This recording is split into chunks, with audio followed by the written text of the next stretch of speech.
To the drama playing out in Washington, Speaker Mike Johnson pulling out a victory at the last minute and retaining the gavel, but only by a razor-thin margin, and it required a big assist from President-elect Donald Trump. ABC's Jay O'Brien joins us now. Jay, good morning to you. Give us the play-by-play here.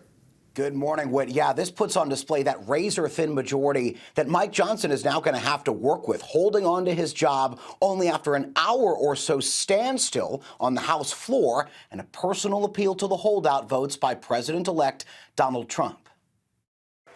This morning, Mike Johnson celebrating after a dramatic bid to hold on to the Speaker's gavel, including a personal appeal to holdout votes by President-elect Donald Trump. Working together, we have the potential to be one of the most consequential Congresses in the history of this great nation.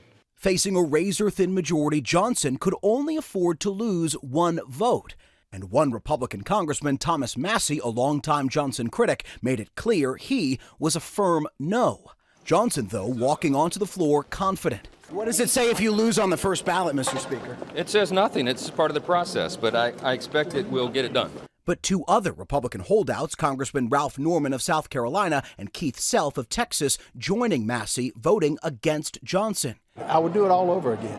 Johnson then pulling the two off the floor and into a private room before the vote was officially closed and getting on the phone with President-elect Donald Trump.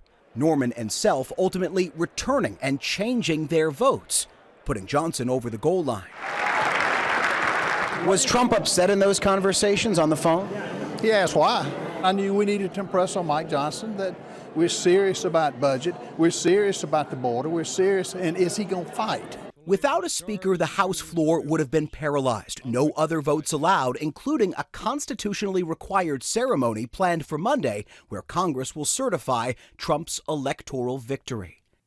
And this morning, Trump posting that Johnson had unprecedented support from his fellow Republicans, but the Speaker is far from out of the woods yet. He still has that razor-thin House majority, which, as we saw yesterday, can be thrown into chaos by just a couple of members.